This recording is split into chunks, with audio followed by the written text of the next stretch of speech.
সম্প্রতি ৬০ ঊর্ধ্ব এক বৃদ্ধের বিরুদ্ধে এক কিশোরীকে ধর্ষণের অভিযোগ উঠেছে। অভিযোগে আরো জানা গেছে, ধর্ষণের ফলে সংখ্যালঘু ওই কিশোরী বর্তমানে ৭ মাসের অন্তঃসত্ত্বা।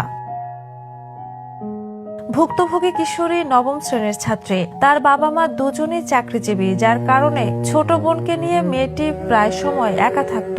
২ মাস আগে পারিবারিকভাবে তার বিয়ে হয়। বিয়ের পর স্বামীর বাড়িতে গিয়ে অসুস্থ হয়ে পড়ায় সে বাবার বাড়িতে ফিরে চিকিৎসকের কাছে যায়। চিকিৎসার পর জানা যায় কিশোরী ৭ মাসের অন্তঃসত্ত্বা।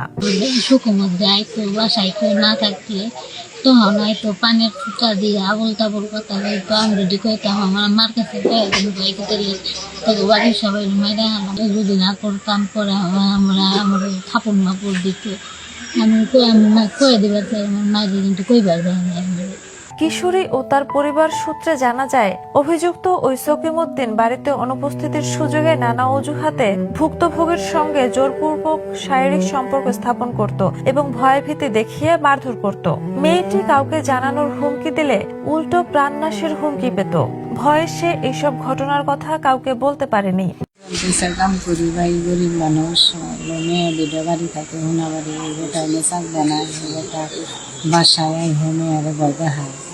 মেয়েরা আমার মেয়ের কাছে মেয়ে আমার কাছে ভয়ে পায় না। আমি ঠিক পাই, মেয়ে ডাক্তারের কাছে নিয়ে যাই। তারপরে ডাক্তারে ৬.৫ মাসের প্রেগনেন্ট। ঘটনার স্থান মানিকগঞ্জের সাটুরিয়া এলাকা।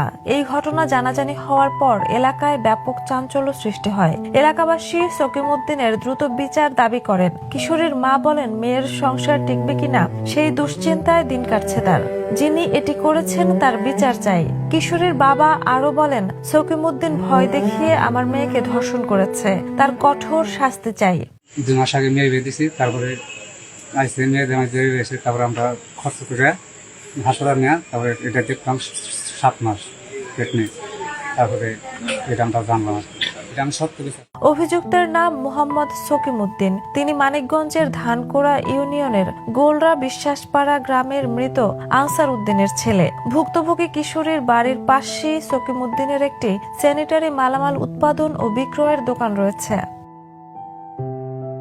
এই ঘটনায় সাটুরিয়া থানার ভারপ্রাপ্ত কর্মকর্তা নজরুল ইসলামের মোবাইলে একাধিকবার কল করা হলেও তিনি রিসিভ করেননি, ফলে তার বক্তব্য জানা যায়নি। থানার পরিদর্শক আসাদুজ্জামান বলেন, এ ধরনের